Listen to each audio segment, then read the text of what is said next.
Imaginez, vous menez une existence tout ce qu'il y a de plus normal, banal, sans histoire.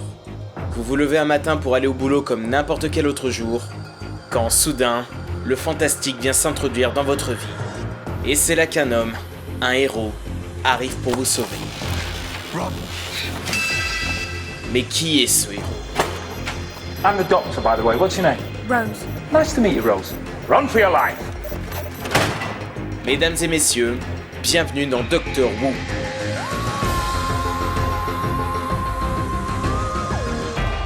Qui est le Docteur? Une question que beaucoup d'entre nous se posent. D'où son titre. Il faut savoir que Doctor Who existe depuis assez longtemps. Elle a eu droit à 2 séries télé et un téléfilm entre-temps. Mais lorsque j'ai découvert cet univers pour la première fois, j'ignorais totalement l'existence d'une série antérieure de 26 saisons. J'ignorais donc que la série racontait l'histoire du Docteur, un seigneur du temps de la planète Gallifrey, qui peut voyager où il veut et quand il veut, grâce au TARDIS, un vaisseau qui a la forme d'une cabine téléphonique bleue. Il a une espérance de vie plus longue que n'importe quel mortel, mais elle n'est pas éternelle pour autant. Ce qui fait que les seigneurs du temps ont une capacité bien spécifique, la régénération, un moyen de contourner la mort. Seulement, il y a un prix à payer pour cela. Changer d'apparence, mais également de personnalité. What's happened? Change, my dear. And it seems not a moment too soon. En gros, c'est la même personne, mais différente. Et c'est cette pirouette scénaristique qui est l'une des principales raisons qui fait que la série a pu autant durer. Cette dernière se renouvelant à chaque passage de flambeau. 8 acteurs avaient alors incarné le rôle avec plus ou moins de succès. Mais tout ceci, je n'en avais aucune idée à l'époque. Et difficile de m'en vouloir pour ça, parce que la première série n'a jamais été doublée ni diffusée en France. J'ai donc, comme beaucoup, découvert Doctor Who avec la seconde série, et Christopher Eccleston dans le rôle titre, qui jouait donc le 9e Docteur. Une série qui faisait office à la fois de suite, mais aussi de redémarrage. Au moment où je fais cette vidéo, 5 personnes ont interprété le rôle principal dans la nouvelle série. Et vous vous en doutez, sinon je n'en parlerai pas, Christopher Eccleston est dernier du classement. Assez largement. Il est donc temps, comme avec Timothy Dalton et Michael Keaton, de réhabiliter mon acteur préféré dans le rôle cette fois-ci du Docteur. Qu'est-ce qui fait que Christopher Eccleston est mon incarnation préférée du Docteur? Tout d'abord, sa personnalité. La nouvelle série se devait de plaire à une nouvelle audience. Pas uniquement les fans de la première heure qui commencent à se faire vieux. Et elle devait réintroduire son personnage principal comme si on le découvrait pour la première fois. Ce qui était mon cas. Le Docteur est un être mystérieux, quelqu'un d'énigmatique, qui donne l'impression de n'avoir aucune identité. This doctor keeps cropping up all over the place. Political diaries, conspiracy theories, even ghost stories. No first name, no last name, just the doctor. Always the doctor. Mais qui est ce Docteur? On ne sait même pas son nom. Pour quelqu'un comme moi qui découvrait l'univers, j'étais fasciné par ce personnage impénétrable. Et au fur et à mesure que les épisodes avançaient, je finissais par en apprendre un peu plus sur lui. On comprend ensuite que ce n'est pas un humain, qu'il vient d'une autre planète, qu'il a 2 cœurs et qu'il a vécu longtemps. Plus que n'importe quel humain. When you say 900 years, That's my age. you're 900 years old. Yeah. Il apparaît comme quelqu'un de confiant, égocentrique et désinvolte au premier abord. Mais surtout, quelqu'un qui est conscient plus que quiconque du monde qui nous entoure. Comme s'il ressentait toutes les peines du monde. Do you know, like we were saying about the Earth revolving?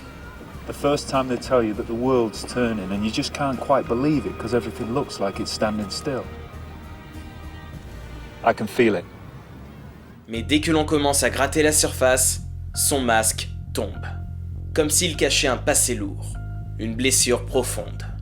On sent une grande solitude en lui, un événement grave qui a bousculé sa vie à jamais. My planet's gone. It's dead.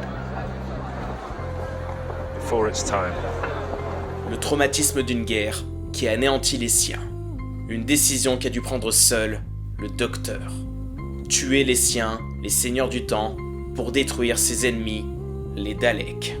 Ce n'est donc pas pour rien que la première chose qu'il nous montre lors de son premier voyage, avec une humaine comme compagnon de route, c'est le jour de la fin du monde. La fin de notre Terre. Après tout, rien n'est éternel, et il le sait mieux que personne. Comme si la fin des mondes l'obsédait.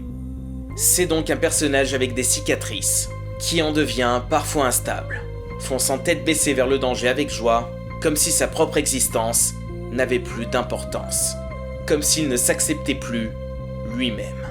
Il en devient imprévisible, limite bipolaire. Sa tristesse est telle qu'il en est devenu plus sombre, plus torturé, quitte à devenir aussi mauvais et excessif que ses ennemis. Rid the universe of your filth! Why don't you just die? You would make a good Dalek. Il serait prêt à laisser mourir ses ennemis ou ceux qui se sont opposés à lui. Il est absolument impitoyable. Peu importe les faux semblants et les sourires de façade, le docteur est devenu une autre personne. Son altruisme a cédé sa place à une rancœur sans merci. Ce qui fait qu'il arrive à mieux cerner ses ennemis, à mieux les comprendre, parce qu'au fond, il est comme eux. Only a killer would know that. Is that right? From what I've seen, your funny little happy-go-lucky life leaves devastation in its wake. Playing with so many people's lives, you might as well be a god. Il est donc tout à fait normal de se méfier du docteur, de ne pas lui faire entièrement confiance, étant donné que la seule chose qui le lie à ses voyages, c'est la mort. Si bien qu'on le nomme The Incoming Storm, la tempête imminente. Et c'est là que le personnage de Rose, son compagnon de voyage, est important. You can go back and see days that are dead and gone, 100,000 sunsets ago. No wonder you never stay still. Not a bad life? Better with two. Après avoir voyagé seul pendant une période inconnue, le docteur décide de prendre avec lui une humaine. Une humaine simple. Cette simplicité fait que le docteur va évoluer. Changer dans le bon sens. Elle lui redonne goût aux choses les plus simples de la vie, mais qui, quand on les savoure, font le plus grand bien. Oh, can you smell chips? Yeah. Yeah. I want chips. Me too. C'est quelqu'un qui l'apaise et qui l'empêche de commettre l'irréparable. Le docteur ne doit pas être un tueur. En tout cas, il ne doit plus l'être. Il doit toujours trouver un moyen d'éviter la mort. Peu importe qui c'est. It couldn't kill me, it's changing. What about you, Doctor? What the hell are you changing into? Se libérant de plus en plus de la solitude qui faisait qu'il se renfermait sur lui-même, le docteur va s'adoucir, sans se transformer en bisounours pour autant. Il garde son côté intimidant et cynique, mais il devient plus léger, plus boute-en-train, et même plus drôle. There's really a banana grove in the heart of Villain Garden. You did that. Bananas are good. Même si sa peine est toujours présente, le docteur reste quelqu'un d'optimiste, s'extasiant devant encore beaucoup de choses, malgré le fait qu'il en ait vu énormément à travers l'univers. Même juste une musique. C'est sa manière à lui de rester tant bien que mal positif, se concentrer sur le présent. Et il finit par s'affirmer comme un véritable héros. Quelqu'un d'intelligent, quelqu'un qui aide les autres, quelqu'un qui est prêt à tout pour protéger ceux qu'il aime. Have a good life. Do that for me, Rose. Have a fantastic life. Il fait tout pour ne plus revivre la destruction d'un peuple, refusant même par la suite de tuer les humains pour anéantir les Daleks comme il l'avait fait pour son propre peuple auparavant. What are you, coward or killer? Coward. Any day. Et lorsqu'une fois, il réussit enfin à sauver tout le monde, chose qu'il n'avait jamais réussi à faire, la joie qu'il ressent est indescriptible. Everybody lives, Rose. Just this once. Everybody lives! Le docteur est une bonne personne, et ce qu'il apporte est bien plus que des voyages dans le temps et l'espace. Il offre une meilleure façon de vivre. Il nous apprend à ne jamais abandonner et à faire ce qui est juste. Je me souviens la première fois que j'ai découvert ce personnage avec cette vision du docteur, il m'a inspiré. C'est quelqu'un de sombre et de lumineux à la fois. J'aime son évolution. Quand on l'a connu, c'était un solitaire qui se considérait comme un tueur, mais ensuite, il est devenu un modèle. Quelqu'un œuvrant pour le bien, quelqu'un d'altruiste, quelqu'un de positif, malgré la souffrance et malgré les morts. Un seul mot suffit à faire ressentir tout cela. Un mot si emblématique par sa force et qui prend tout son sens sans devenir un gimmick lourd. Fantastic. Ce docteur est donc un personnage complexe, avec de multiples facettes et qui évolue tout le long pour au final finir par s'accepter enfin. Pour jouer quelqu'un d'aussi riche au niveau de l'écriture, il fallait forcément un très bon acteur. Est-ce que Christopher Eccleston est à la hauteur? Christopher Eccleston était à l'époque essentiellement connu pour jouer des rôles sérieux. Il avait une certaine renommée, mais uniquement dans les drames adultes et profonds. Non sans un talent certain. I just want to teach kids. I want to earn a few bob doing what I've always wanted to do, and that's all that matters, right? Bullshit. Le voir jouer un personnage comme le Docteur, qui reste un rôle pour un programme familial, est donc assez surprenant. Bien que le personnage soit plus sombre que ses précédentes incarnations, il garde ce côté léger et fun qui faisait déjà le charme de la série. C'était donc un véritable pari pour Eccleston, qui voulait explorer d'autres horizons encore inconnus pour lui en tant qu'acteur. I'm constantly told that I'm not funny and I'm not charming, and they were some of the demands in the role, so I felt it was a big gamble, and I like a gamble. I think it's important as an actor or in any sphere of life to do the things that frighten you most. Sans surprise, l'acteur se révèle excellent dans les moments sérieux du personnage, là où il doit avoir plus d'intensité.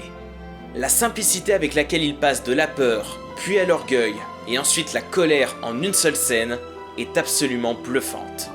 Tout passe par le regard. C'est subtil, mais bien là. Il habite réellement le personnage. Quand il s'énerve, on ressent sa rage fulminer à des kilomètres. Toute la haine et la douleur sont jetées avec une puissance incroyable. Tout est dans l'émotion naturelle. L'intériorité qui transparaît dans toutes ses phrases. You hate your own existence. And that makes them more deadly than ever. Quand tu arrives à jouer la tristesse avec autant de sobriété et de justesse, c'est que tu es forcément un très grand acteur. Chaque expression de visage, chaque mot prononcé, chaque geste, rien ne sonne faux. Et c'est vrai aussi bien dans les moments sérieux que dans les moments légers. If I was to tell you what I was doing to the controls of my frankly magnificent timeship, would you even begin to understand? I suppose not. Well, shut it then. Eccleston était conscient du rôle qu'il jouait, un alien excentrique. Il a réussi à rendre le personnage fascinant par son comportement, ses envolées soudaines. Il a cette bizarrerie étrange dans sa façon de bouger et de parler qui fait extraterrestre pour le coup.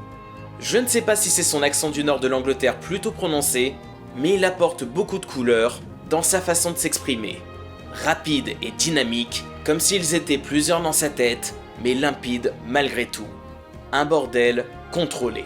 The Nana-G's will clean up the mess and switch themselves off, because I just told them to. Nancy and Jamie will go to Dr. Constantine for help. Ditto. All in all things considered, fantastic. Il n'a rien d'humain et j'y crois parfaitement. Pas besoin d'un costume délirant ou d'un accessoire amusant pour paraître décalé, il est décalé. Et il délivre ses répliques avec un entrain et une bonne humeur vraiment communicative. Ce qui me fait dire que je ne regrette de ne pas le voir plus souvent dans des rôles un peu moins sérieux. Tu peux clairement voir les étoiles dans ses yeux. Une flamme qui l'habite. Et c'est pour toutes ces raisons que Christopher Eccleston est mon acteur préféré dans le rôle du Docteur. C'est le principal facteur du retour de Doctor Who et on a tendance à trop vite l'oublier. Mais alors, pourquoi est-il tant sous-estimé? Pourquoi si peu de reconnaissance? Parce que, malheureusement, il n'a fait qu'une seule saison. Et du coup, les gens ont tendance à plus vite le zapper. Il faut savoir que Doctor Who revenait après 15 ans d'absence sur les écrans de télévision. Et Doctor Who, c'est une véritable institution au Royaume-Uni. Ce qui fait que personne n'avait le droit à l'erreur. Malgré la bonne humeur communicative du programme, on ne peut pas dire que l'ambiance était réellement festive lors des tournages. Il y avait beaucoup de stress, beaucoup de retard également qui s'accumulaient et beaucoup d'incertitudes sur la façon de faire. C'était la panique à tous les étages. Personne ne savait réellement ce que ça allait donner. La pression était telle qu'un conflit aurait éclaté entre Christopher Eccleston et les supérieurs de la série. On ne sait pas réellement le pourquoi du comment, qui a le bon rôle ou qui a le mauvais rôle, même si les gens semblent beaucoup plus jeter la pierre à Eccleston. Tout ce qu'on a, c'est des spéculations, car les principaux concernés ont toujours été flous à ce propos. Myself and 3 individuals at the very top of the pyramid clashed. I don't think it's important that I left. I think it's important that I did it in the first place. Il m'est impossible de vous donner la véritable version des faits, mais en reliant quelques témoignages entre eux, quelque chose semble se démarquer de toutes les autres théories. Même si, attention, ce n'est pas à prendre pour argent comptant. Beaucoup parlent de maltraitance des dirigeants à l'encontre des techniciens et des figurants, que ce soit au niveau de l'attitude que du rythme de travail imposé. Une chose que Christopher Eccleston aurait contestée, quitte à proposer aux techniciens, contre le gré de ses patrons, de prendre régulièrement des pauses. Ce qui expliquerait pourquoi il insistait autant sur les membres du personnel lors de ses premières interviews. It's been an absolute pleasure and a privilege to play the part and to work with that crew. I'm not talking about all the show-offs you're going to see at this launch or me. I'm just at the tip of an iceberg. I'm talking about the people, the cameramen, the prop men who made this program. Une attitude noble de sa part, mais qui a été très contestée en raison des multiples retards. Le ton a fini par monter et ce fut irrémédiable. Le contact et le respect étaient définitivement rompus. L'acteur s'est donc senti de moins en moins à l'aise dans cette machine de la télévision. Non seulement il sentait qu'il était dans le collimateur de ses supérieurs, ce qui n'est jamais facile quand tu es au centre du programme, mais en plus, le rythme de production était trop élevé. Ce qui fait que c'est assez miraculeux qu'il soit aussi bon dans un rôle qu'il aurait mal vécu. Et c'est ce qui fait que je l'aime encore plus. Il a su rester pro jusqu'au bout, même après son départ, ne crachant jamais sur la série et tout ce qui l'entoure. Mais par principe, il ne pouvait pas continuer comme ça. Et après seulement une saison, quelque chose que je n'aurais pas cru possible si rapidement à l'époque est arrivé. Christopher Eccleston finit par quitter la série. Stay away! Every cell in my body's dying. It means I'm going to change. And I'm not going to see you again. Non, pas déjà. Une saison, c'est trop court. Je commençais à peine à m'attacher à vous. Et vous partez déjà. Mais c'est grâce à vous que j'ai à ce point accroché à Dr. Who. Vous étiez mon premier docteur. Et je sais que j'en aimerais pas un autre temps que je vous ai aimé vous. Vous pouvez pas partir maintenant. Pas aussi vite. Before I go, I just want to tell you you were fantastic. Absolutely fantastic. And you know what? So was I.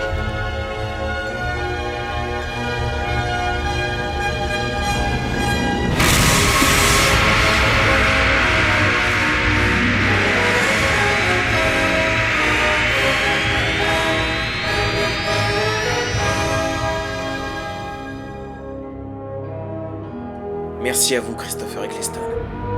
Merci de m'avoir introduit à l'une des séries les plus créatives que j'ai vues de ma vie. Et peu importe ce que les gens disent sur vous, pour moi, vous avez été fantastique.